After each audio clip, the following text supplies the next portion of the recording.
여러분 안녕하세요. 반갑습니다. 저는 오늘 사회를 맡은 고려대학교 대외협력팀장 배경입니다.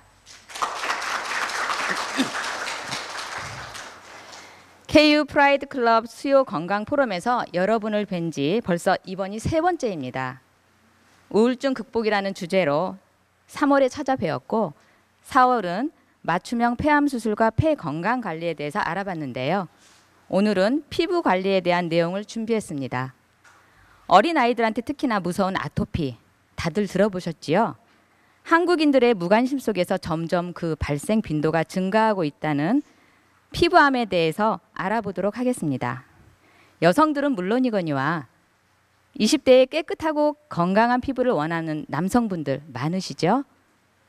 10대 청소년들한테는 여드름이 피부에 관한 가장 주된 고민거리라고 생각되는데요. 그 외에 기미, 주근깨, 검버섯 등등 이런 게 생기면 나이 들어 보이고 치료도 잘 안 돼서 정말 속상합니다. 그죠? 저 또한 기미가 하나 둘 늘면서 피부를 한 겹 벗겨내는 박피를 생각해 본 적이 실제로 있습니다. 여름철 피부 관리의 최대의 적은 자외선이죠. 자외선에 의한 피부암은 지구의 오존층이 파괴되고 자외선량이 증가하여 피부에 과다한 자외선이 그대로 장시간 노출되면서 발생하는 질병이라고 하는데요. 우리나라도 더 이상 피부암 안전지대가 아니라고 합니다. 자외선 차단제가 필수인 여름철 피부 관리 어떻게 해야 할까요? 오늘 KU 프라이드 클럽 수요 건강 포럼은 고려대학교 안산병원 피부과 김일환 교수님을 모시고 건강한 피부 관리와 피부암 예방에 대해 들어보도록 하겠습니다. 자, 오늘 귀중한 이야기를 해주실 김일환 교수님을 잠깐 소개해 드리자면 고려대학교 의과대학에서 석박사 및 전문의 자격을 받으시고 현재 의과대학 피부과학교실 주임교수로 계십니다. 대한피부암연구회 및 대한미용피부외과학회 회장을 역임하시고 대한피부과학회 이사 신의료기술위원회 위원장에 재직 중이시며 2002년 인봉학술상, 2010년 동아학술상, 2008년 고대의학상 등 국내외 다수의 학술상을 수상하셨고요. SCI 논문도 35편 이상 발표하셨다고 합니다. 전문 진료 및 연구 분야는 피부암, 피부외과학, 레이저 수술, 색소 연구입니다. 또한 김일환 교수님의 피부과팀과 생명과학팀이 협업하여 만들어낸 논문이 세계적인 학술지인 저널 오브 일렉트로닉 마이크로스코피의 표지를 장식한 바 있는데요. 피부과학 연구에 남다른 행보를 보여주시고 있는 김일환 교수님은 기미의 레이저 치료 결과를 주사 전자 현미경을 이용해 3D 입체 화면으로 보여줌으로써 치료 기전을 밝혔다는 평가를 받고 계십니다. 참고로 저널 오브 일렉트론 마이크로스코피는 전자현미경 연구에 있어서 세계적으로 인정받고 있는 대표적 과학 저널입니다. 김일환 교수님을 모시기에 앞서 KU 프라이드 클럽 캠페인을 비롯하여 고려대학교의 발전을 염원하며 모금운동과 대외협력을 진두지휘하고 계시는 유병현 대외협력처장님 겸 기금기획본부장님을 이 자리에 모시겠습니다. 박수로 맞아주시기 바랍니다.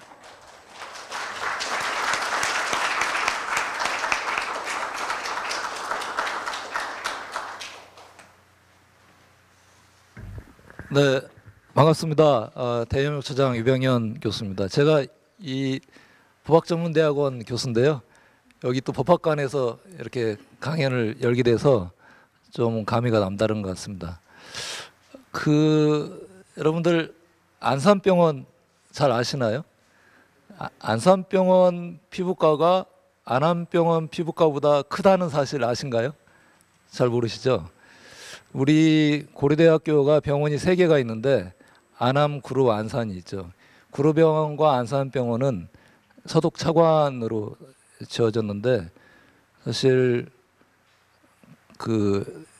영리를 목적으로 지었다면 근로자들이 많은 곳에 지을 리가 없죠. 그러니까 우리가 이제 고려대학교가 민족의 대학이라고 하는데 두 가지 의미가 있지 않습니까? 하나는 민족의 힘으로 교육 구국의 이념으로 민족의 힘으로 지어졌다. 또 하나는 민족이 어려울 때 등불과 같은 역할을 했다. 그래서 그 어려운 지역에 근로자들이 있는 그 열악한 환경에 병원을 지어서 그분들을 돌보려고 이렇게 거기다가 바로 병원을 지은 거죠. 그러니까 굉장히 의미가 있고, 특히 안산병원은 세월호 사태 때 결정적인 기여를 했죠. 그때 안산병원이 없었으면 어땠을까 하는 그런 생각이 들기도 하는데요. 오늘 모신 김일환 교수님은 사실 30여 년간 안산병원에서 봉직하시면서 오늘의 안산병원을 만드신 분이십니다.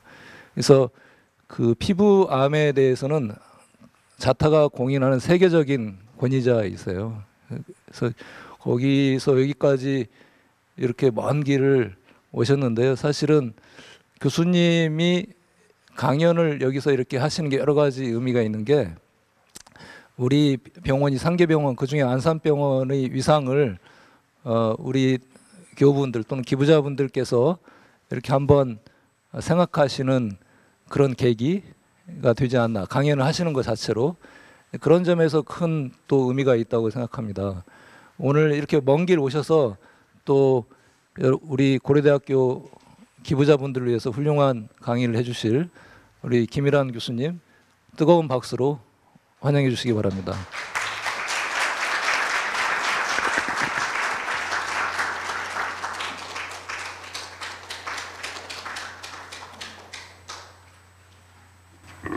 네, 안녕하세요. 방금 소개받은 피부과를 평생의 업으로 생각하고 진료하고 있는 김일환입니다. 제가 이렇게 여러분들과 함께 피부에 대해서 알아보는 시간을 갖게 된 것을 정말 영광으로 생각하고요. 제가 부족하지만 아는 바 여러분과 함께 나눠보도록 하겠습니다. 제 오늘 주제는 두 파트로 되어 있습니다. 하나는 피부 관리, 건강한 피부에 대한 부분이고요. 또 하나는 피부암 예방이 되겠습니다.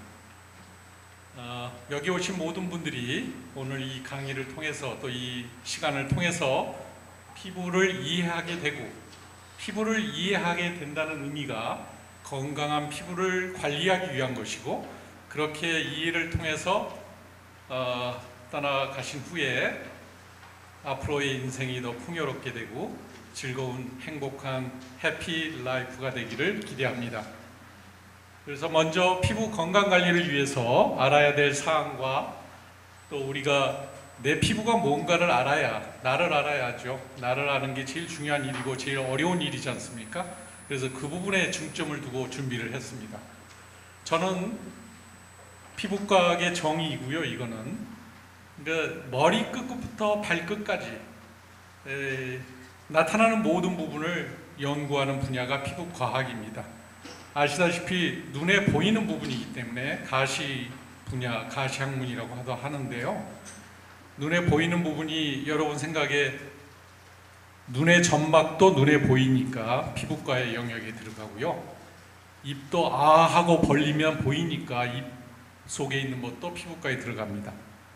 마찬가지로 뒤 항문도 마찬가지고 점막 부위도 포함하고 있다는 사실을 아셔야 되고요. 근데 의학의 영역으로서 제가 말씀드리고 싶은 거는 내가 병이 있나 없나, 그리고 병이 있다면 어떤 병이 있나, 이런 부분이지만 사실 피부라는 역할이 가지고 있는 중요한 부분이 있는데, 인간 의식의 세계에서 피부의 역할이 있습니다. 나와 밖, 경계에 있죠. 자연과의 경계에 있습니다. 우리 피부가 먼저 생겼습니까? 태양계가 먼저 생겼습니까?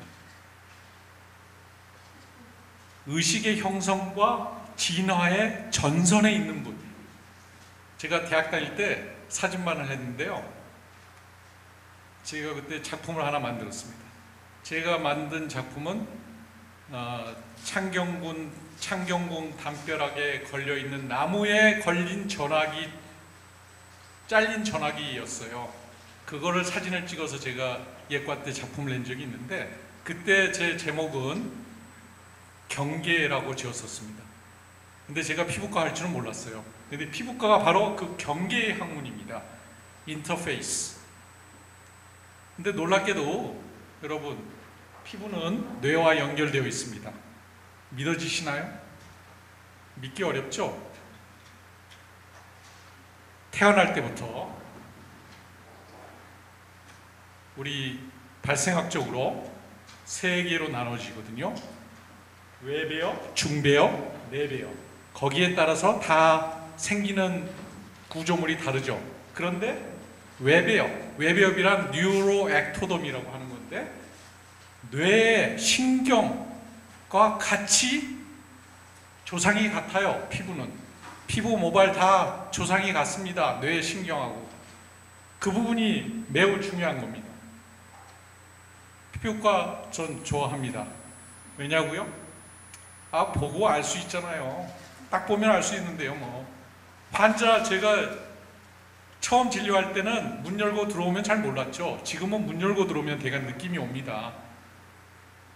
어떤 경우는 문 열기 전에도 알아요. 정말이에요. 피부과는 인스펙션, 눈으로 보는 게 매우 중요한 학문이에요. 단순히 보는 게 아니에요.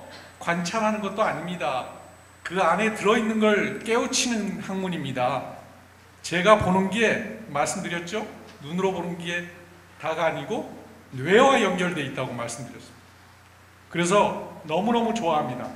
보는 만큼, 내가 아는 만큼 볼 수 있기 때문에 너무나 인간적이에요. 너무나 사실적이고, 이렇게 명쾌한 학문이 있나요, 의학에서? 없어요. 여러분, 심장 엄청 중요하죠. 뇌 엄청 중요하지만 보입니까? 안 보여요. 피부는 다 보입니다. 제가 여기 계신 분들 얼굴만 봐도 보입니다. 다. 이분 지금 해피하시구나. 아니나 금방 압니다. 그냥 알 수 있잖아요. 얼마나 좋은 학문입니까? 그래서 전 좋아합니다. 그래서 이제 더 재밌는 얘기를 좀 해드릴게요. 진짜 재미있는 거예요. 믿지 않으시려고 기대를 하시는 건지 잘 모르겠습니다만, 이게 지금 사실은 제가 머리끝부터 발끝까지의 모든 부분을 얘기한다고 그랬잖아요. 따라서 눈에 보이는 여러 가지 차이가 있어요. 그 차이들에 대해서 형태학적 관점이라고 하는 것은 그 나타난 그대로 본 거예요. 몰폴로지. 그걸 가지고 연구한 여러 가지 재밌는 사실들이 다 학문으로 또 우리의 병을 알게 하는 데 중요한 역할을 합니다. 제가 뭐 쓰다가 말았는데 대강 이런 겁니다. 손가락의 길이, 두 번째와 네 번째 손가락의 길이, 발가락의 길이, 엄지와 두 번째 발가락, 두피 모발의 형태 다 다르죠? 얼굴에 나타나는 형태, 귀에 있는 주름, 얼굴의 주름, 이런 거 의미를 두신 적이 있으신가요? 이게 다 의미가 있어요. 여러분은 그런 거 무시했겠죠? 그래서 저는 리타이어 한 후에 그냥 자판 깔고 피부 관상이나 볼까 합니다. 농담입니다만. 두 번째 손가락과 네 번째 손가락을 딱 보세요. 여러분, 이게 같은 분 있으신가요? 두 번째와 네 번째가 같은 분. 그런 분들은 주의 깊게 살펴보시기 바랍니다. 왜냐하면 이게 핑거 랭스 레이쇼라는 건데, 여러분이 태어나서 태아가 됐을 때 테스토스테론 호르몬의 노출 정도에 비례하고 전체 여러분의 성격의 5% 정도를 관여한다고 합니다. 남자와 여자가 조금 다르게 나타난대요. 남자인 경우에는 공격성하고 연관이 있습니다. 여기 젊은 분들 많은데 남자친구의 손을 잘 한번 보세요. 그 친구가 두 번째와 네 번째가 같다면 그 친구는 굉장히 운동 능력이나 적극성이나 이런 면에서 좋은 점이 될 수도 있고, 반대로 화가 나면 굉장히 물불 안 가릴 가능성이 높습니다. 여성인 경우에는 이게 같다면 여성임에도 불구하고 같은 여성에 대해서 더 페미니스트적인 애티튜드를 가질 가능성이 그거로 연관이 된다고 연구가 되어 있습니다. 재미있죠? 또 있습니다. 얼굴, 되게 이제 얼굴을 보면은 이제 피부과 의사니까 우리가 얼굴을 보면 되게 이 사람은 이 사람은 뭐가 문제가 돼서 왔구나라는 걸 금방 알 수 있는데 아토피형 이거는 이제 건조형이에요. 건조형, 건성. 그러니까 자꾸 비벼서 눈 밑에 주름도 많이 생기고 눈 밑에 검어지고 피부는 건조하기 때문에 항상 말라 있거나 드라이 스케일이 보입니다. 그리고 나이가 들면 눈썹이 짧아져요. 눈썹이 바깥쪽에 있는 눈썹 길이가 길지 않고 짧은 사람, 동양의학에서는 눈썹을 지붕이라고 합니다. 그렇지만 피부과 의사의 입장에서 보면 과학적으로 접근하면 눈썹이 짧고 여기가 자꾸 문질러져 있으면 그 사람은 아토피형이구나, 알러지를 가지고 있는 사람이구나, 이렇게 이해할 수가 있어요. 반대로 지루형은 드라이 스케일이 아니라 약간은 건조형이 아니라 오히려 기름이 많아서 생기는 문제들을 가지고 있는 사람입니다. 젊어서는 여드름이 생기고 늙어서는 습진이 빈발하고 두피가 가렵고 그런 분들이 되게 지루형이라고 합니다. 이거는 그냥 일반적으로 크게 쉽게 알 수 있는 그런 하나의 형태고요. 귓볼 주름, 이건 중요합니다. 여러분 주변에 50대, 60대, 70대 되신 분 중에 귓볼의 주름을 잘 살펴봐 주세요. 귓볼 주름이 되게 한 줄 있는 분은 많아요. 한 줄 있거나 또는 뭐 두 줄 있어도 중요한 건 십자형으로 돼 있느냐는 거죠. 십자형. 이걸 이어롭에 생기는 다이아고널 크리즈라고 하는 건데, 이 십자형으로 되는 게 무엇을 의미할까요? 이건 단순한 주름이 아닙니다. 이거는 관상동맥 질환과 연관이 있는 주름입니다. 관상동맥 질환은 심장을 먹여 살리는 혈관이 막히는 질환이고, 막히기 전에 처음 나타나는 것은 심장으로 가는 관상동맥 혈관 내에 폐쇄가 조금씩 일어나는 거거든요. 그러면 동맥경화증이나 또는 이런 협심증이나 이런 증상으로도 올 수 있지만, 그것이 초기에 나타나는 부위는 아주 작은 모세혈관도 막히는 거예요. 그게 귓볼에서 막히면 주름이 될 수 있는 겁니다.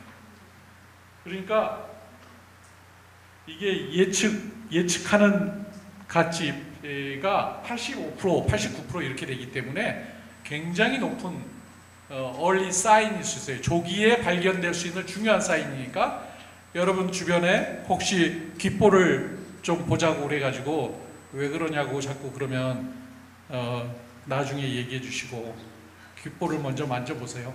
그리고 발견하시면 생명을 살릴 수도 있습니다.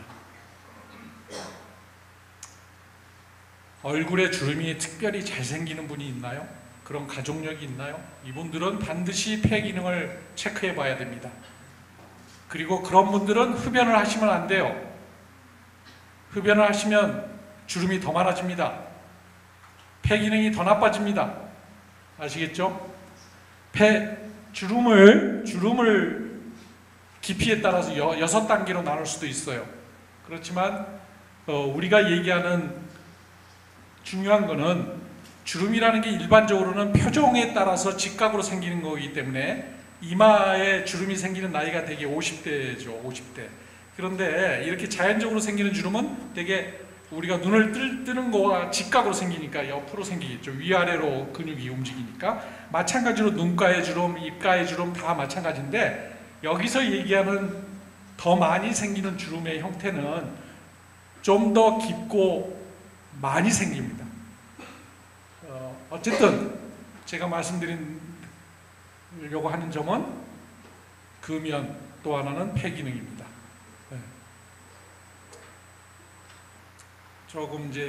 조금 더 철학적인 걸로 들어가서 아까 제가 경계 학문이다라는 말을 했는데, 또 우리가 이제 피부에서 제일 중요하게 생각하는 얼굴이죠. 얼굴. 그럼 얼굴에서 또 뭘 중요시하냐면 얼굴에 나타난 그 표정이죠. 표정을 만들어내는 근육은 30개가 넘습니다. 그 근육을 어떻게 발달시키냐에 따라서 여러분의 인생이 좌우된다는 사실이 중요한 거죠. 네. 제일 대표적인 그림이 모나리자. 동양에서는 우리 석가 반가요 사유상이죠. 그래서 이게 왜 그러면 의미가 있냐? 눈과 입과 표정에서 나타나는 오묘함 때문이죠. 입을 가리고 눈만 보면요, 자기가 보이는 대로 모나리자에서 느낄 수가 있습니다. 자기가 슬프면 슬프게 느껴져요. 반대로 눈을 가리고 입을 보면 입꼬리에 따라서 본인이 느끼는 게 달라집니다. 자기가 보는 마음 상태에 따라서 달리 보인다 이겁니다. 얼굴의 표정 세 가지로 얘기할 수 있는데, 피부에 나타나는 여러 가지 색, 피부 색, 광채가 난다는 말을 하잖아요. 눈, 입술, 이 세 가지는 단순한 게 아닙니다.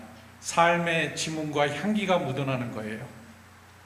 지금 하셔야 될 일이 뭘까요? 아주 작은 일, 입꼬리를 올리는 연습을 하는 겁니다. 다 해보세요.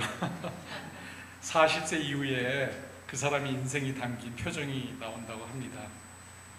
그러니까 제가 전달하고자 하는 메시지는, 여러분들이 해피 스마일을 만들기 위해서 오늘부터라도 의도적으로 입꼬리를 올리는 연습을 많이 하시기를 바랍니다. 피부는 순수한 우리말이 뭔지 모르시나요? 살갗입니다. 피부는 껍질 피의 가죽 부자인데 여러 가지 용어로 쓰여요. 여러 가지 부위에서 이 스킨이라, 영어로는 스킨이죠. 스킨이라는 말이 쓰이고 있습니다. 근데 제가 이걸 피부란 무엇인가 이렇게 얘기할 때 기능적인 부분에서 또 중요성을 말씀드려야 될 것 같아요. 피부는 첫 번째 제일 중요한 기능은 디펜스, 방어막 기능이고, 두 번째로 중요한 기능은 면역기관입니다. 면역기관. 위에 제가 설명드린 거는 일반적인 피부의 기능이라고 하는 건데, 더 중요한 건 아래쪽에 있습니다. 범죄자 조사할 때 법위에서 제일 먼저 하는 일이 손톱 밑을 확인하는 거예요. 손톱 밑에 모아져 있는 DNA를 추출하면 범죄자를 알 수 있습니다. 이 작은 손톱이 그런 중요한 문제도 해결할 수 있는 거고요. 또 영양 상태를 반영하기도 합니다. 근데 더 중요한 건 어릴 때 부모와 자식, 지금 트럼프 오늘 뉴스 보셨나요? 트럼프가 애착장애 환자라고 못 보셨나요? 트럼프가 뭐 돈 많고 뭐한 집안에서 엄마하고의 사이가 그렇게 좋은 사이는 아니었을 거예요. 왜냐하면 형제가 많았죠. 그래서 애착장애가 생길 수 있는데, 애착이 두 가지 형태로 나오죠. 잘못되면 하나는 불안애착, separation anxiety라고 분리 불안 때문에 생기는 불안애착이 있고, 또 하나는 트럼프 같은 형태가 되는 거죠. 약간 과시하고 자기 에고가 너무 발달해서. 근데 중요한 건, 그렇기 때문에 피부를 통한 접촉이 매우 중요하니까 이게 나중에 성인이 돼서 인간관계하고도 연관이 있거든요. 그렇기 때문에 우리가 이 부분도 사실은 계속 발전시켜야 되는 거거든요.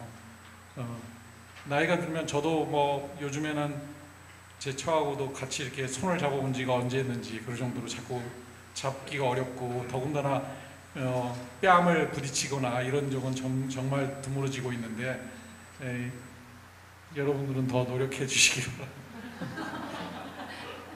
정상 피부가 뭘까요? 정상 피부는 건강한 피부를 의미하는데, 이상이 없으면 정상인가요? 이 정상이라는 건 뭐냐면 구조물이 다 정상해야 됩니다. 굉장히 복잡하죠. 표피, 진피, 지방층이 크게 세 층으로 나누는 거고, 그 안에 여러 가지 구조물이 있습니다. 다 필요하기 때문에 있는 거죠. 감각을 위해서 신경이 있는 거고, 영양을 위해서 혈관이 있는 거고, 체온 조절을 위해서 땀샘이 있는 거고, 보호막을 위해서 기름샘이 있는 거고, 모든 게 다 우리의 필요에 의해서 자세히 보면 볼수록 오묘하지죠. 이거 전자해미으로 각질층만 봤는데 제일 오른쪽에 있는 건 전자해미으로 본 각질층의 구조입니다. 굉장히 복잡하죠. 쉽게 설명드리면 각질층은 죽은 세포가 떨어져 나가는 거고 때로 일어나는 건데, 여기서 중요한 포인트는 이 각질층의 보호막 기능이 완전하려면 이중 지질막 구조가 유지돼야 돼요. 이거를 만들어내는 기름, 몸의 세포의 능력에 따라서 또 부위에 따라서 이 이중 지질막의 성분을 내 몸이 잘 만들어내느냐 못 만들어내느냐가 매우 그 피부 상태를 결정하는 데 중요한 역할을 합니다. 거기에는 여러 가지가 작용되겠죠. 영양도 관계되고요, 생활 습관도 관계됩니다. 젊은 사람들에서 그런 일이 잘 생기는데 20대 학생이에요. 이게 불이 켜져가지고 잘 안 보이실 수 있는데 이 앞으로 좀 더 꺼주면 잘 보이는데, 일단 목욕을 너무 자주 해요. 젊은 이제 여자친구가 생겼는지도 모르고, 또는 뭐 땀을 많이 흘리고 운동을 많이 해서도 그럴 수도 있어요. 어쨌든 세안을 너무 철저히 하거나 목욕을 자주 하다 보면 어떤 일이 생길까요? 기름막이 없어지는 거예요. 그러면 건조해지고 손상된 피부 각질층 때문에 가려움이 오는데, 이건 젊은 나이에서는 되게 환경적인 생활 습관과 연관이 있지만 나이가 드시면 반대로 그게 아니라 기름이 줄어서 그럴 수 있습니다. 팔다리 쪽에 특히 기름샘이 적은 쪽에서 먼저 증상이 나타나는 거예요. 가려움, 노인성 소양증이라는 말이 있습니다. 가려움에 생기는 첫 번째는 내가 기름이 줄고 있구나, 그런 걸 의미한다는 걸 아시기 바랍니다. 그래서 이런 피부 보호막 기능에 대한 개인별로 나의 피부형을 알아서 거기에 맞게 피부 관리가 필요하다, 그런 말씀을 드리고 싶은데, 여기 계신 분들은 대부분 다 건강한 피부를 가지고 있다고 생각합니다. 정말인지 한번 확인해 볼까요? 만져보시고 일단 느낌이 좋은가요? 그러면 웰빙 상태인가요? 그렇게 얘기하실 수 있는 분은 많지 않을 것 같아요. 더 구체적으로 말씀드리면 피부색이 이렇습니까? 밝고 곱고 투명하고, 질감이 치밀합니까? 촉감은 부드러울 뿐더러 탱탱하고 쿠션이 있나요? 촉촉합니까? 이런 게 잘 유지돼야 되는데 정말 이상적인 피부. 그런데 아쉽게도 내가 할 수 있는 부분은 반밖에 없는 거예요. 유전으로 타고난 게 반이고 나머지는 환경적인 요인에 의해서 결정됩니다. 그래서 우리가 아까 말씀드렸죠. 태양이 먼저 생기고 이 피부가 나중에 생긴 거니까 우리는 적응하는 동물이잖아요. 그래서 건강한 피부 관리의 3요소, 그러면 마인드, 바디, 뉴트리션 이렇게 생각하시면 돼요.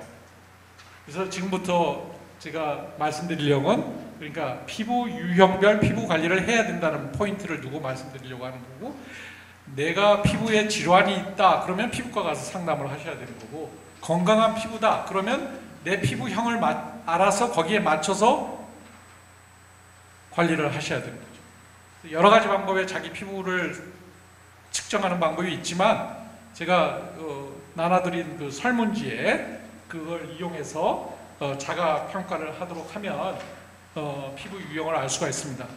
1910년대만 하더라도 과학적으로는 피부를 4가지형으로 나눴습니다. 건성, 지성, 복합성, 민감성. 그리고 75년도에 와서 백인들에게서 피부암이 많아지니까 그거를 다시 자외선에 대한 피부형으로 나눠서 그래서 인종별로 그걸 차이를 나타내는 피부색과 자외선에 따른 피부형이 나왔고요. 6가지로. 그리고 2006년도에 와서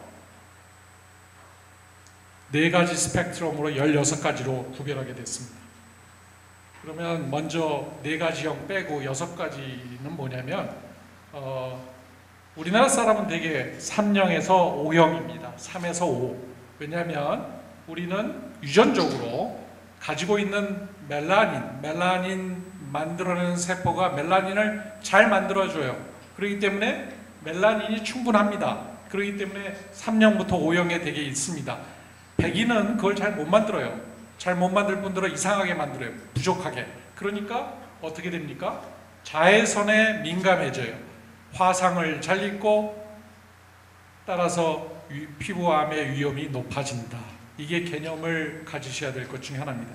내 피부형이 3형이다. 그러면 자외선 차단을 무지 잘해야 된다 이겁니다. 내 피부형이 5형이다.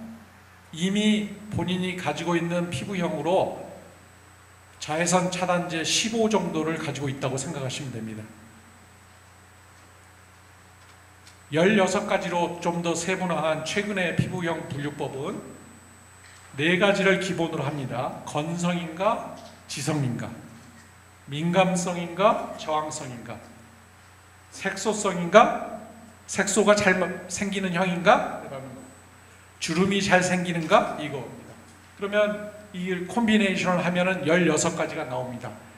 오른쪽에 있는 4 곱하기 4, 16개가 있죠.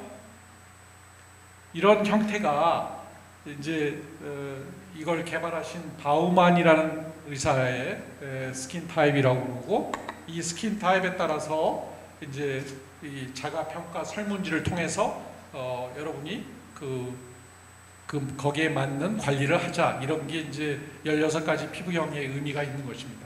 제가 2006년도에 교양학부 학생들을 대상으로 강의를 하면서 한번 조사를 한 적이 있는데, 이때는 다 20대여서 매우 다양하게 나타나는 걸 알 수 있고, 특히 많은 형이 몇 개 보이긴 하지만 젊은 사람들에게서 남자와 여자의 차이, 그 정도는 경향을 알 수 있지만 굉장히 다양하게 나타나는 걸 알 수 있어요.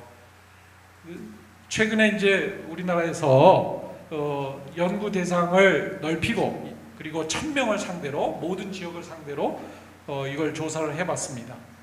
그랬더니 가장 많은 유형은 OSNT 그리고 DSNT가 됐습니다. 그러니까 이거는 어떻게 보면 여성과 남성의 비율만큼의 분포라고 생각하시면 됩니다. 대개 남성은 OSNT고 대개 여성은 DSNT가 되는 거죠. 그리고 젊은 나이에는 OSNT에서 나이가 들면 호르몬이 떨어지기 때문에 피부에 기름이 떨어져서 DSNT로 변합니다. 그러니까 피부형이라는 것은 하나로 결정되어 있는 게 아니다.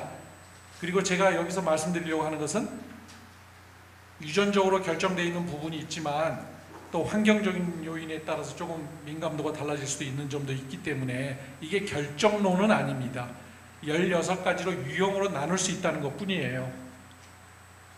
남쪽 지방의 민감성 피부가 더, 이거는 아마도 세척과 연관이 있는 걸로 생각이 되고요. 흡연, 음주하는 사람이 지성 피부가 많다. 또 주름성 피부가 많다. 아까 말씀드린 거와 연관이 다 되는 부분이죠. 그래서 이제 솔루션은 뭐냐 그러면 이 16가지로 다 나눈 다음에 각자의 그 타입의 주 타입에 맞춰서 주의를 하는 거죠. 주의해야 될 부분은 건성이면은 건성이면 보습을 좀 해야 되는 거고, 색소가 잘 생기는 경우는 자외선을 주의해야 되는 것이고, 염증이 잘 생기면 염증 관리를 잘해야 되기 때문에 여러 가지 면역이라든지 수면이라든지 이런. 그리고 이제 그게 주름이 많이 생기면 주름에 저항할 수 있는 자외선이라든지 또 레티노이드라든지 항상 이런 그런 부분이 약간 좀 더 디테일한 부분이 있습니다. 여러분이 여기에 설문지를 해주시는 분이 있으면 거기에 대해서 저희가 리플라이를 해드리도록 하겠습니다. 물론 시간이 좀 걸릴 겁니다. 일주일 내에 리플라이 하는 거 그런 건 아닙니다. 좀 이해해 주시기 바라고요. 기름이 많은 부분에서 주의해야 할 점은 피지가 과다하기 때문에 청결에 신경을 써야 되는 것이죠. 가장 좋은 타입은 무엇입니까? 그럼 ORNT입니다. ORNT. 적당한 거죠. 기름도 적당히 나오고 피부색도 적당히 보습제 거의 사용하지 않아도 문제없는요. 우리 처장님 같은 뷰. 아주 좋으시죠, 피부.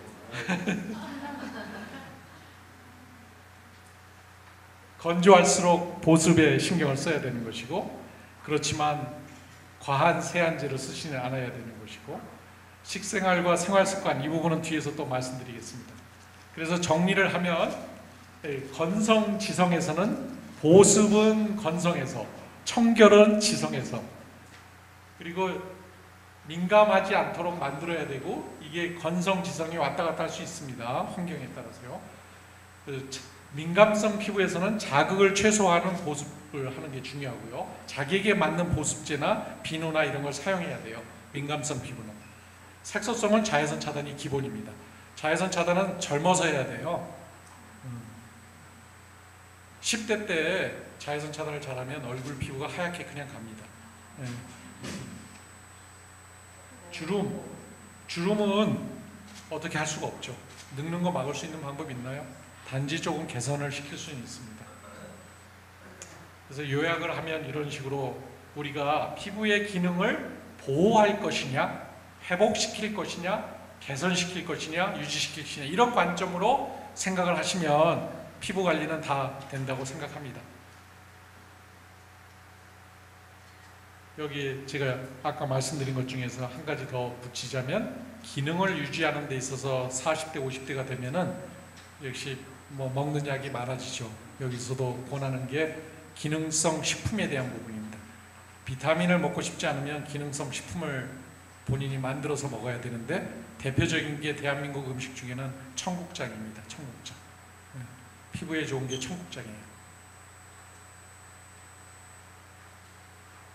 여기까지가 건강한 피부 관리에 대한 것이었습니다. 일부인데요. 공개 질문을 좀 받을까요? 왜냐하면 1부와 2부가 너무 다르기 때문에 한 공개 질문을 하실 분 한 2분 받고요. 없으면 넘어가도록 하겠습니다.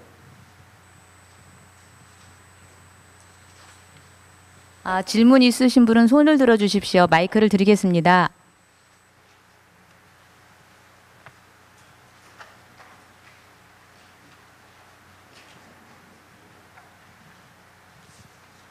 교수님, 우리가 이거 목욕을 할 때 그 때 수건으로 이렇게 때를 이렇게 미는 게 피부에 어떤 영향이 있을지 그게 좀 궁금하고요. 그다음에 또 제 큰 애가 이제 중2인데 여자인데 이렇게 여드름이 요새 많이 나가지고 고민이 많습니다. 그 여드름을 빨리 이렇게 효과적으로 치료할 수 있는 방법이 있으면 좀 말씀 부탁드리겠습니다.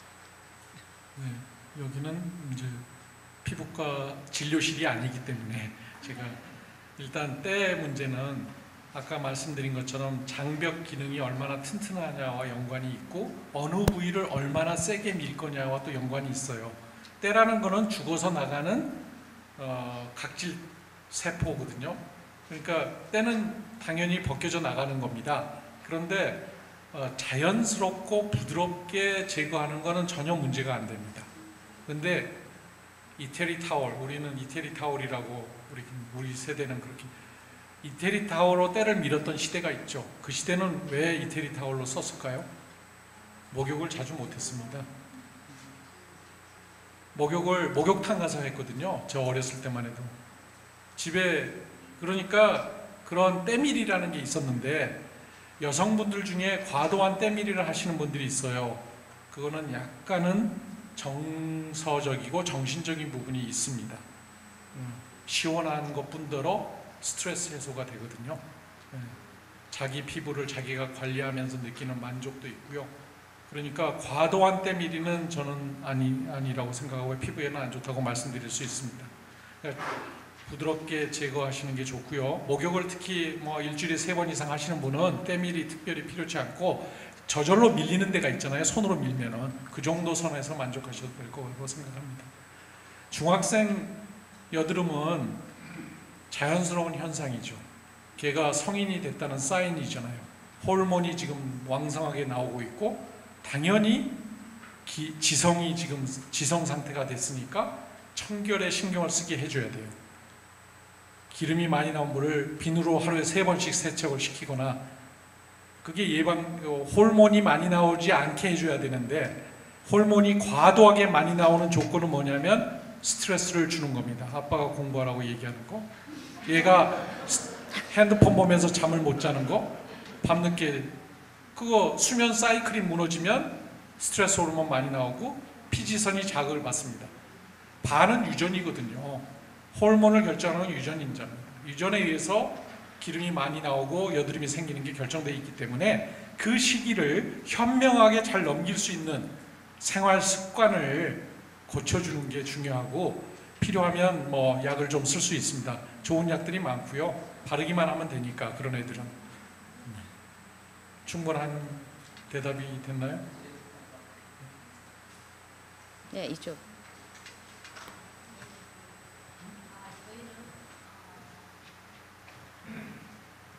네, 질문 하나 하겠습니다. 저희가 여자다 보니까 그 피부 관리할 때 저녁에 세안하고서 좀 많이 바르고 자거든요. 근데 저 같은 경우에는 약간 아주 건성도 아니면서 중성이에요. 근데 어느 정도 그러니까 크림까지 바르고 위에다 많이 바르고 자도 피부에 그 흡수가 되고 그 지장은 피부에 없는지 아니면 그렇게 많이 안 발라도 그냥 어느 정도만 발라도 되는 것인지 네, 알고 싶습니다. 네, 질문 감사합니다. 제가 오늘 준비한 내용은 화장품학은 아니에요. 그러니까 제가 그 예쁘게 만들어 드리는 강의는 아닙니다. 그리고 그 분야에 제가 공부를 많이 한 건 아니에요. 그렇지만 피부과 의사 입장에서 피부 입장에서 말씀 그 질문의 요점은 그러니까 여성들이 영양 크림 자기 전에 나이트 크림 뭐 이런 걸 많이 하신다. 근데 자신의 피부형이 그런 거에 필요한지 안 한지를 모르고 한다. 이게 문제점이 있는 것 같아요. 많이 한다고 좋은 게 아닌 게요. 피부에 아까 제가 구조 보여드렸죠. 각질층만 해도 20층 정도 됩니다. 아무리 발라도요. 유효한 성분 들어가지가 않습니다. 비타민 C, 바르는 비타민 C, 고농축 비타민, 비타민 어마어마한 항산화 기능을 가졌습니다. 실험실에서의 데이터예요. 여러분의 피부에 발랐을 때 바른 게 100이면 들어가는 거 1도 안 됩니다. 네. 그러니까 바른다고 다 들어가는 거 아니에요. 단지 만족감일 거예요. 또 하나 중요한 점은 바르면 피부가 의존성이 됩니다. 네. 안 바르면 건조하게 느껴요. 내 몸이 만들어내질 않아요. 충분히 오니까 내 몸은 기억합니다. 세포는 다 기억을 하거든요. 그러니까 의존성 피부가 돼서 안 바르면 못 견뎌요. 화장하시기 시작하면 화장을 하고 자야 되고 화장을 평생 해야 되는 상황이 생기는 거죠. 적절함이 중요합니다. 다른 예. 그러면 저쪽 분이 먼저 하셔. 이제 마지막 질문으로 하겠습니다. 시간 관계상. 저기 아이가 아들이 있고 딸이 있거든요. 근데 그 여드름이 아이들이 날 때 그 하얗게 그 뭐라고 해야 되나 골맞다고 해야 되나요? 그런 게 보이니까 이렇게 하얗게 뭐가 보여요?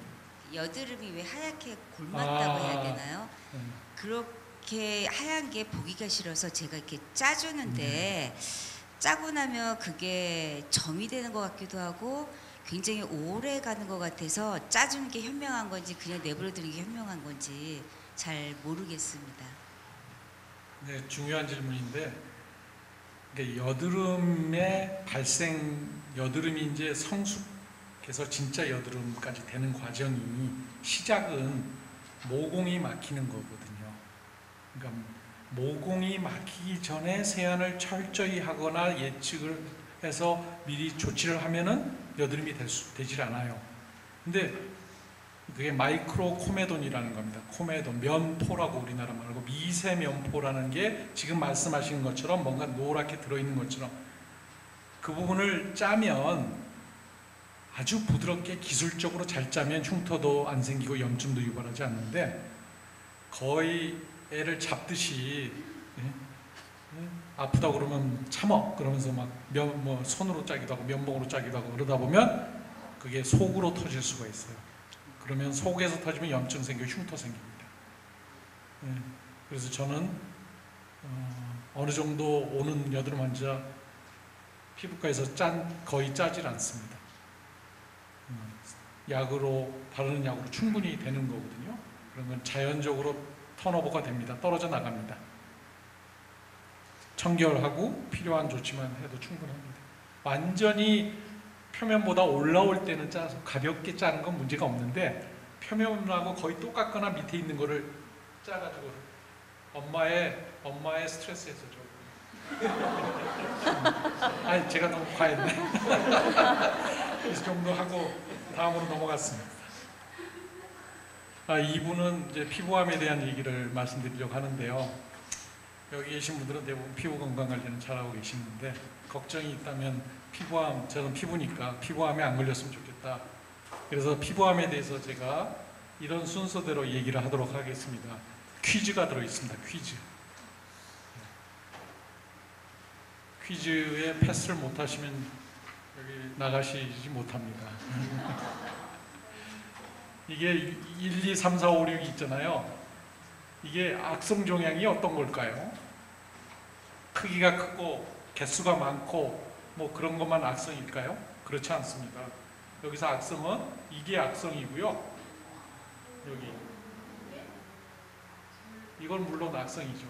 요 두 개가 악성이고 이거는 양성입니다. 양성. 이것도 양성입니다. 이게 제가 치료한 환자들 사진들인데요. 전부 피부암입니다. 전부 피부암이에요. 여러 가지 모습이죠. 이게 문제점이죠. 매우 다양한 모습의 상태를 보인다는 거. 그러면 제가 이제 교육을 하러 왔으니까 여러분에게 조금 정보를 제공해 드리면 일단 크기 변화만 있는 것이 모두 악성은 아니다라는 사실을 알려드리고 싶어요. 이거는 이분이 50대, 60대 되는 이게 자꾸 커진다고 오신 거예요. 이거는 검버섯입니다. 네. 크기가 크다고 이거 흉터예요. 켈로이드. 이분은 반대입니다. 이거 습진이라고 계속 달고 사셨어요. 근데 이게 다 습진입니까? 아니에요. 잘 낫지 않는 습진. 잘 낫지 않는 습진은 특히 이렇게 성기 부위에 있는 거는 항문 주위 성기 부위에 있는 거는 피부암일 수 있다는 사실을 아시기 바랍니다. 상처도 마찬가지예요. 잘 낫지 않으면 피부암이 생길 수 있습니다. 피부암이 생길 수 있어요. 피부암이에요. 다. 피부암이 생길 수 있다는 거. 그러면 아까 제가 이거 보여드렸잖아요. 첫째. 이거 수술로 제거해야 되는 건가요? 제가 아까 양성이라고 그랬어요. 악성이라고 안 했죠. 이제 물론 전문가적 입장에서 이분이 7월 달에 오셨잖아요. 8월 달에 이렇게 커져가지고 오시잖아요. 수술해야 되겠습니다. 외과 갔으면 입술 3분의 2 날렸을 거예요.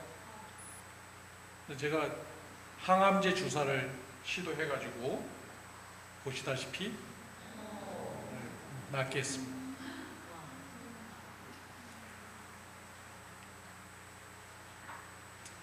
이것도 악성처럼 보이지만 자연 퇴화하는 피부 종양이기 때문에 자연적으로 치료됐어요. 수술했으면 더 큰 흉터 남았겠죠?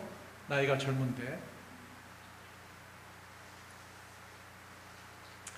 또 이제 저에게 의뢰되는 환자들 보면은 연고를 그러니까 사마귀로 레이저 치료를 했다든지 냉동 치료를 했다든지 어떤 경우는 뜸을 뜨고 오는 환자도 있고요. 여러 가지 환자들이 있습니다. 근데 실제로는 이게 다 피부암입니다. 기저세포암이라고 점과 유사하거나 궤양이 생기거나 잘 낫지 않는 형태로 점점 모양이 바뀌는 형태들을 보이고 있습니다. 이거는 꼭 아셔야 되는데 손발에 생기는 검은 점이 있을 때 우리가 무시하시면 안 돼요. 손발에 생기는 검은 점은 반드시 감별을 해야 됩니다. 왜냐하면 전이가 되기 때문에 그렇습니다. 전이가. 앞에서 보여드린 것들은 그냥 제거하면 되는데 이 악성 흑색종이라고 하는 이런 점은 전이가 되기 때문에 초기에 발견해야만 문제가 없어요. 그래서 제가 가르쳐 드리겠습니다. A, B, C, D, E. 이거 모르시는 분 없죠? A, B, C, D, E 법칙. A, 어시메트리입니다. 보시다시피 어떻습니까? 이쪽은 양성, 이쪽은 변하는 상태니까 악성입니다. symmetry, x축하고 y축을 해봤을 때 대칭이 안 된다. 그런 뜻입니다. B, 경계, 보도입니다. 보도. 이게 명확하잖아요. 정상과 아까 제가 경계 얘기를 말씀드렸는데 정상과 혹 간의 경계가, 점 간의 경계가 명확하면 너는 너대로 나는 나대로 살고 있는 거죠. 얘는 침윤하고 있습니다. 사인이 있어요. 그러니까 불규칙적으로 변합니다. C, 컬러입니다. 컬러. 색이 하나입니다. 다른 게 생기지 않고 있다는 거예요. 생기는 거는 이상한 게 변하죠. 이거는 다 악성입니다. D, 크기가 양성은 큰 경우는 특별한 경우에는 되게 크기가 점일 경우 얘기입니다. 이거는 점에서는 되게 6mm 펜슬 6mm 이하입니다. 되게 양 6mm가 넘어가면 악성일 수 있다는 거. 그래서 퀴즈 지금부터 풀도록 하겠습니다. 준비되셨나요? 셀프로 하는 겁니다. 자기 스스로. 어느 게 악성일까요? 2번이 악성입니다.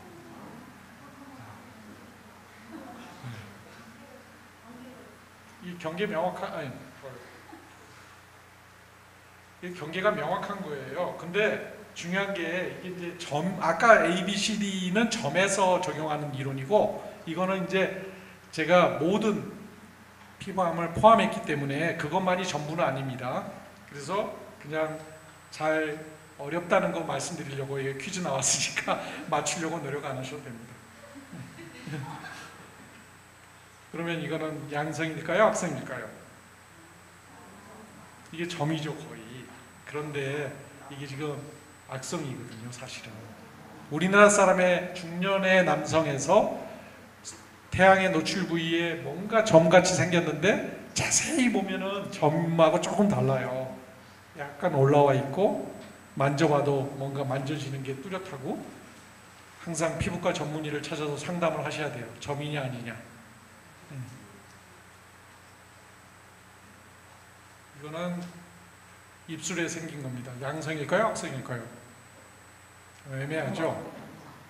이거는 양성입니다. 이건 되게 이제 이건 양성일까요? 악성일까요? 이건 악성입니다. 지금까지 다 맞추신 분 없으시죠? 제가 일부러 그렇게 문제를 냈는데 이거 양성일까요? 악성일까요? 갈리죠. 이거 악성입니다. 이 딱지가 잘 안 떨어지고요. 출혈이 생기고 딱지가 떨어진 다음에 아물어야 되는데 아물질 않아요. 그러면 되게 악성입니다. 이거 아까 제가 중요하다고 말씀드린 거예요. 손발바닥, 손발가락, 발 뒤꿈치 이런 데에 뭔가 점이 생긴다. 그러면은 주의를 하셔야 되고 그러면 피부과에 가시면 이런 걸 합니다. 피부과에 가면 좀 더 확대해서 보는 소견을 봐요. 그래가지고 이게 악성인지 아닌지 조직 검사를 안 하고도 되게 알 수가 있습니다. 이거는 악성 흑색종의 초기 증상입니다. 보시다시피 매우 작은 점이 생겼는데 이게 전이가 되는 악성 흑색종이라는 사실이 놀랍지 않아요? 이거는 사마귀라고 환자분이 몇십 년을 가지고 있었는데 이게 시간이 지나면서 변한 거예요. 사실은 이 검은색이 많이 증가했거든요. 이게 사마귀처럼 보이지만 악성 흑색종, 손톱 밑에 생기는 뭔가 혹일 때 특히 주의를 하셔야 됩니다. 손톱 밑에 한국 사람들 중에 평생을 예를 들어서 손으로 하시고 오신 분 중에서 피부암이 많이 생깁니다. 그 중에서 악성 흑색종이 많이 있습니다. 참 안타깝죠. 그런 분들 만나면 평생 고생하셨는데 마지막에 또 피부암을 가지시면. 그러면 이제 마지막으로 자외선에 대해서 말씀을 드리겠습니다. 자외선이라는 게 태양이 먼저 생겼다는 걸 이해하셔야 되니까 자외선을 받아서 피부가 변하면 그게 광선각화증이라는 게 되고요. 그러면 우리가 피부 그것이 뭔지를 좀 알아야 되거든요. 그러니까 자외선을 받으면 우리가 일광 손상을 받는 거예요. 매일매일 손상을 받고 삽니다. 그 손상받은 부위는 햇볕이 뭐 한 지점만을 쬐는 거 아니죠. 얼굴 전체를 쬐잖아요. 특히 근데 운전하면 왼쪽이죠. 왼쪽이 더 많이 쬐죠. 그러니까 일광 손상받은 부위, 넓이를 생각하셔야 돼요.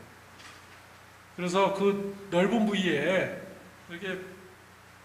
이게 정상이었을 때는 문제가 없는데 자외선을 반복해서 또는 아주 세게 화상을 입었다거나 이런 내력이 있을 때 시간이 지나면 면역 기능도 떨어지고 피부도 노화되고 약해지면 얘가 슬슬 돌연변이가 일어나 있거든요. 세포 내 유전자의 돌연변이가 일어나서 거기서 억제되지 않은 부분이 다시 살아나는 거예요.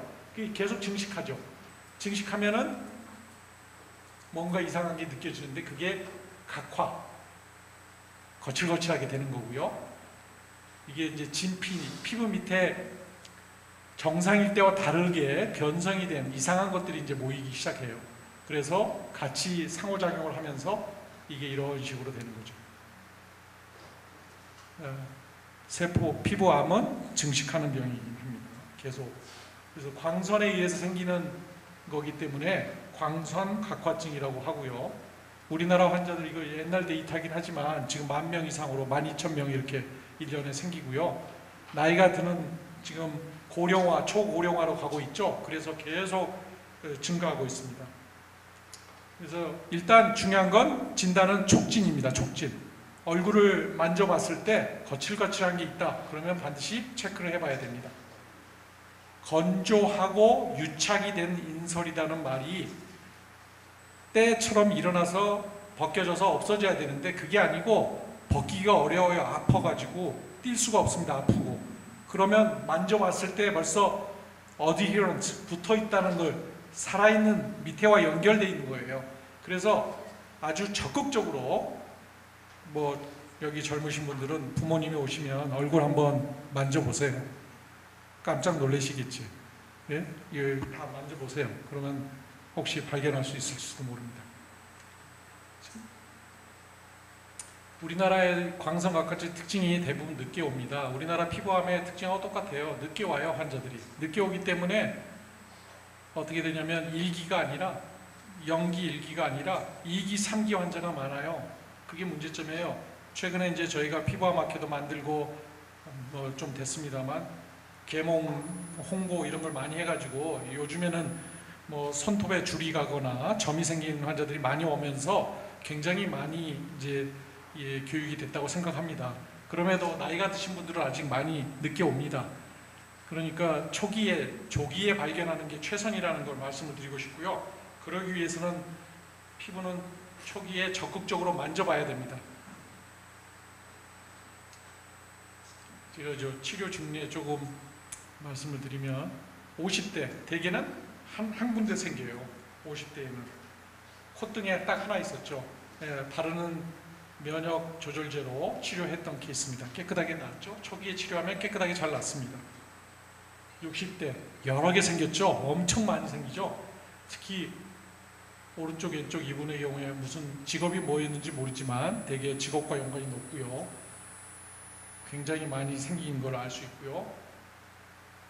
이분은 70대인데 좀 더 진행된 형태의 광선각화증으로 옵니다. 이런 경우도 수술 안 하고 치료할 수 있습니다. 광선각화증일 때는 이 정도 되면은 이분은 평생 농부로 사셨던 분이라서 이게 피부가 이미 노화가 많이 진행돼 있고 결과적으로는 실핏줄도 많이 비쳐 보이고 늘어나고 피부도 약해져 가지고 광선각화증이 많은 분이고 아까 제가 광선 받은 부위가 필드라는 개념을 얘기해 드렸는데 눈으로 볼 때는 한두 군데 보이지만 실제로 치료를 해서 보면은 그게 밭이에요. 밭.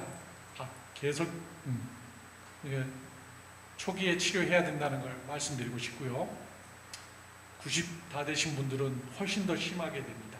그러니까 그렇지만 열심히 치료해서 해피하게 만들어 드렸습니다.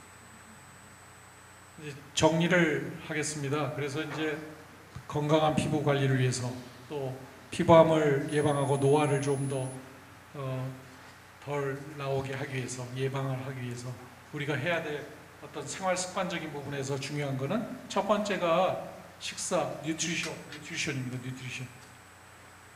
그래서 여기 써 있는 건 다 아시는 내용일 텐데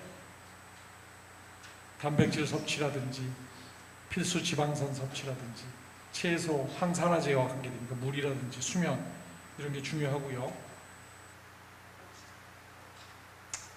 적절한 운동, 피부 관리, 스트레스 뭐 이런 거 관리 다 일반론이죠. 일반적으로 피부만 따로 떼어놓고 얘기할 수 없잖아요. 건강과 똑같이 연관되어 있습니다. 그렇기 때문에 자신의 피부형을 좀 더 세밀하게 정밀하게 분석을 해서 거기에 맞춰서 관리를 하면은 제가 말씀드린 그리고 오늘 기회를 통해서 여러분에게 전달한 내용은 충분히 전달됐다고 생각합니다. 이상으로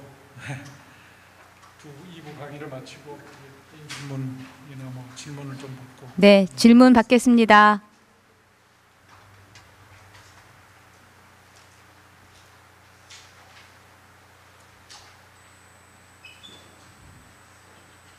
네.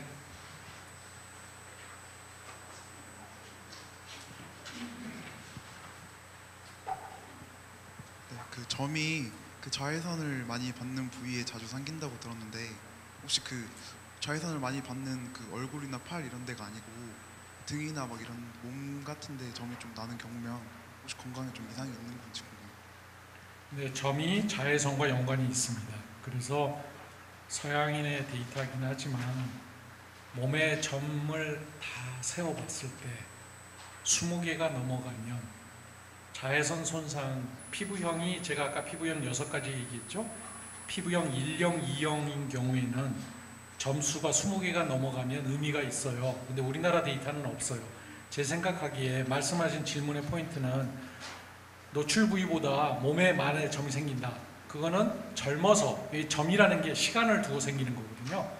그러니까 이제 청소년기에 우통 벗고 열심히 밖에서 뛰셨을 가능성이 있어요. 자외선이 더 많이. 제 질문에 대한 대답은 그러니까 점과 자외선 영향이 있고요. 연관이 있습니다. 그리고 바로 뭐 1, 2년 사이에 생기는 게 아니고 누적된 자극에 의한 손상의 결과로 생기는 겁니다. 그러니까 그 A, B, C, D를 기억하시고 그 변화를 잘 관찰하는 건 의미가 있는 얘기입니다. 네.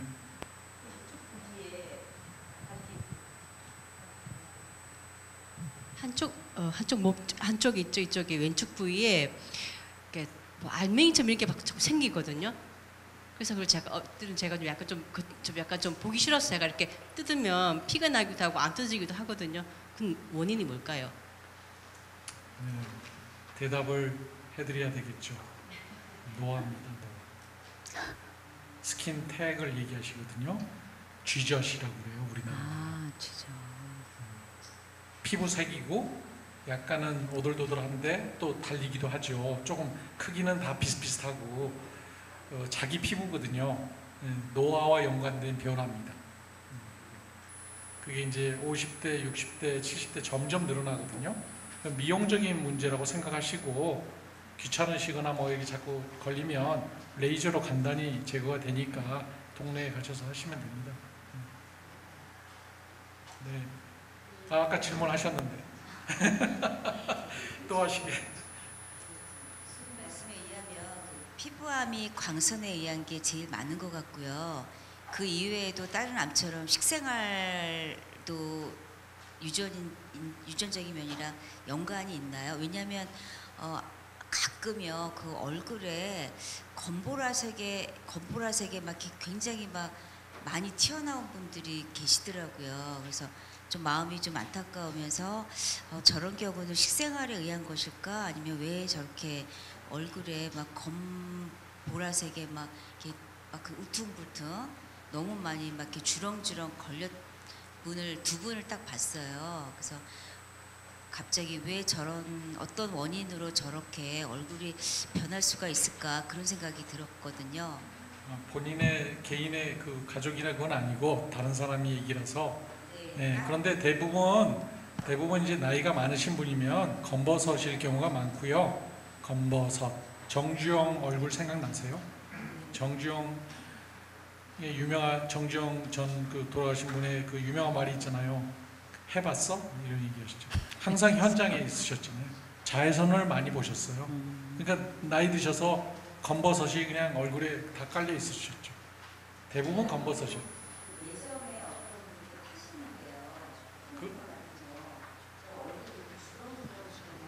제가 그건 좀 이제 피부 아까 제가 처음에 피부과는 보고 진단하는 거라서 말로 하는 게 아니거든요. 좀 더 구체적인 걸 하셔야 될 것 같습니다. 네. 그 광선 각화증 아까 저런 피부암이 자외선이랑 관계가 많다고 하셨는데 그러면 자외선 차단제를 바르면 저런 피부암을 예방하는 데 도움이 되는 건가요? 네, 도움이 됩니다. 피부형 1, 2형은 무조건 해야 되고요. 우리나라 사람인 경우에 일상생활에서는 그러니까 피부형에 따라서 아까 피부암의 위험도하고 연관이 매우 높다고 그랬잖아요. 피부암의 위험도가 조금 있어요. 아무리 피부가 자외선으로부터 보호하기 위해서 멜라닌을 잘 만들어도 그것만으로 다 보호되는 건 아닙니다. 그렇기 때문에 위험도가 낮더라도 자외선 차단제를 쓰는 거는 피부암 예방에 확실히 도움이 됩니다.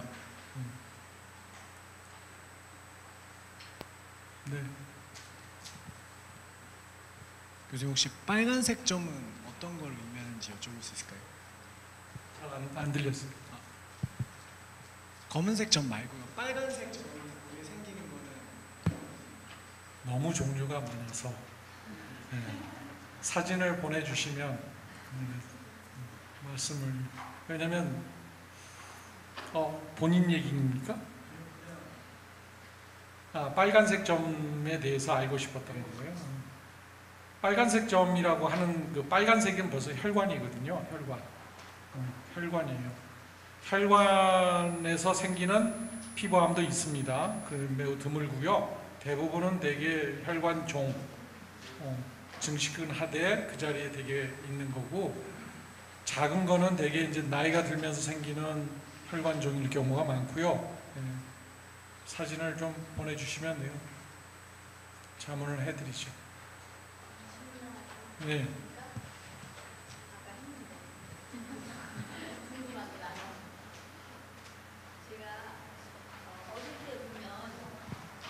예, 어릴 때는 제가 보면 저기 이렇게 얼굴에 하얀 백선이라고 그래갖고 이렇게 얼룩얼룩 하얀 저기 가지고 계신 분들이 많았어요. 근데 그게 치료가 쉬운 건지 요즘은 한 번도 보지를 못했거든요. 그래서 피부가 그게 굉장히 발달을 해서 그런가 그게 치료가 쉬운 병인가요? 그 백선이라는 그 하얀해지는 게? 백선은 네. 되게 백반하고 다른 거고요. 네. 백반은 멜라닌 색소세포가 파괴돼서 죽어서 생기는 후천적인 면역 질환이고요. 그리고 백선은 곰팡이 질환입니다. 그러니까 곰팡이는 옛날에 땜빵도 있었고요. 땜빵, 머리털이 빠져 있는 유명한 고야의 웨딩이라는 그림이 있어요. 프라도, 스페인에 가면 프라도. 거기 그 그림에서 저는 처음 가서 딱 봤는데 그게 남미의 졸부가 그 마을의 가장 예쁜 여자와 웨딩을 하는 걸 그린 거예요. 그 마을은 시골에 못 사는 동네 마을이었기 때문에 그 애의 머리를 보니까 땜빵이 있더라고요. 그게 이제 백선하고 같은 거예요.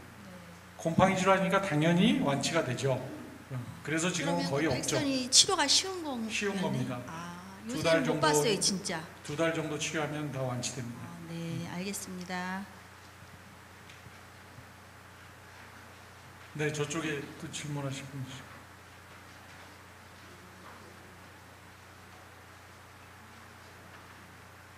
제가 어릴 때 그 발명을 하나 했거든요. 몸에가 막 그 상처 나고 고름 생겨가지고 딱지가 붙었는데요. 거기다가 어릴 때 이제 똥을 싸가지고 좀 발랐어요. 금방 낫더라니까요. 금방 났었어요. 예. 몸에 이상입니다. 네? 똥을 발라가지고 났었다고요. 네. 곰팡이 핀 거예요. 이제 일단 말씀의 요지는 그러니까 지금 사실은 그게 이제 경험에 의해서 여러 가지 치료 방법은 나올 수 있는데 일단 첫 번째 그게 세균에 의한 감염이었을 가능성이 높거든요. 곰팡이 아닐 수도 있고요. 그러니까 이제 감별을 해야 되는데 정확하지 않으니까 대변이나 그 속에 있는 세균이 있어요. 근데 그 세균은 우리 몸에 이로운 세균이 많아요. 건강한 장을 가지고 있는 사람의 변을 이용해서 치료를 합니다. 예, 유명한 그러니까 장내 세균의 세균총이 정상인 사람과 그렇지 않은 사람이 차이가 있다는 게 다 밝혀졌고, 그걸 이용한 치료법도 나와서 지금은 이제 여러 가지 장 질환들이, 어려운 질환들이 많았는데 그거를 이식을 하기도 합니다. 세균 덩어리를, 대변의 세균 덩어리로 만든. 그래서 그게 균형 싸움이거든요. 그러니까 먼저 병원성 세균이 침범을 했잖아요. 지금 우리 피부의 제일 중요한 기능은 방어 기능이고, 그 방어를 위해서 발달시킨 게 면역이에요. 그 면역과 방어의 사이에서 작용하는 그 세균들의 그 서로 콜로니를 형성하고 있는 그런 부분이 있는데, 그게 말씀하신 그런 경험이 실제로 지금 아토피 환자들에서 프로바이오틱을 이용해서 치료를 하기도 하고요. 네, 그런 방법으로 발전하고 있습니다. 네, 또 질문 있으신 분?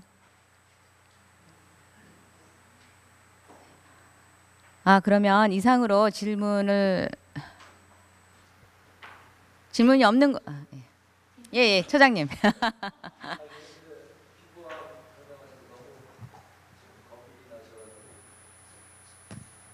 너무 무서운 말씀을 많이 하셔가지고 질문들 못 하시는 것 같아요. 저는 좀 쉬운 걸로, 우리가 자외선 차단제를 많이 바르는데 어떻게 하면 그 정확하게 바를 수 있는지 좀 상식적인 측면 이 부분을 좀 설명을 해주시면 감사하겠습니다.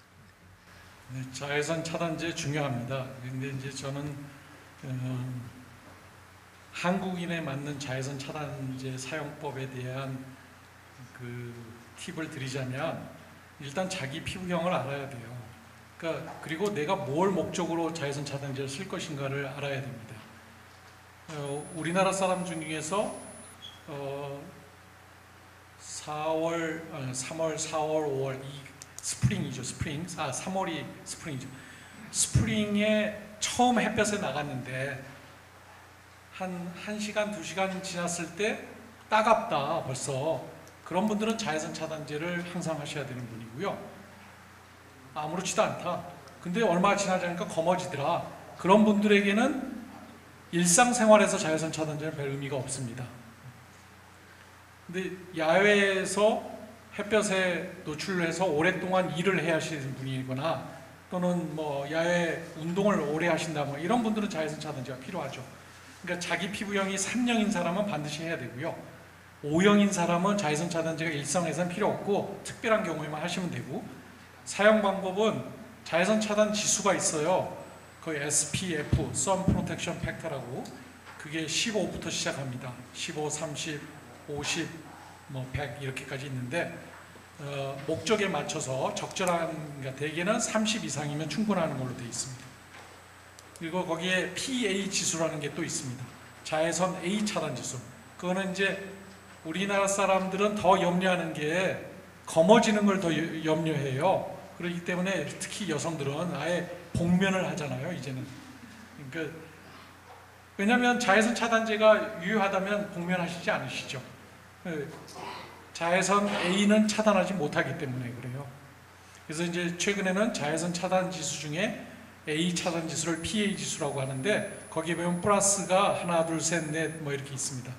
그러니까 그게 염려되는 분들은 4짜리를 쓰셔야 되고 그렇지 않은 분들은 뭐 2나 3 쓰셔도 되고요. 그러니까 자외선을 완벽하게 차단하려고 하면 할수록 하얘질 수밖에 없습니다. 왜냐하면 물리적 차단제를 넣어야 되거든요. 근데 그게 미용적인 면에서는 아주 안 좋아요. 보기에 안 좋아요. 가부키 이거 하는 것처럼 얼굴이 하얘져야 되거든요. 그래야 완전한 차단이 되거든요. 일상생활에서는 그렇게 하고 살 수 없지 않습니까? 그러니까 일상생활에서 자외선에 노출돼서 피부암을 염려하는 입장에서 하면은 자외선 B 차단이 중요합니다. 노화를 염려하면 A 차단이 더 중요합니다. 어쨌거나 뭐 일상생활 뭐 특별한 야외 활동 안 하시는 경우에는 가벼운 15 정도에서 30 정도 쓰시면 되고요. 또 다른 뭐 바르는 방법은 설명에 다 써 있는데 충분히 바르고 2시간 내지 3시간마다 한 번씩 더 발라야 되고 그렇습니다. 네, 이상으로 질의응답은 마치기로 하겠습니다. 좋은 강연 해주신 김일환 교수님께 다시 한번 뜨거운 박수 부탁드립니다.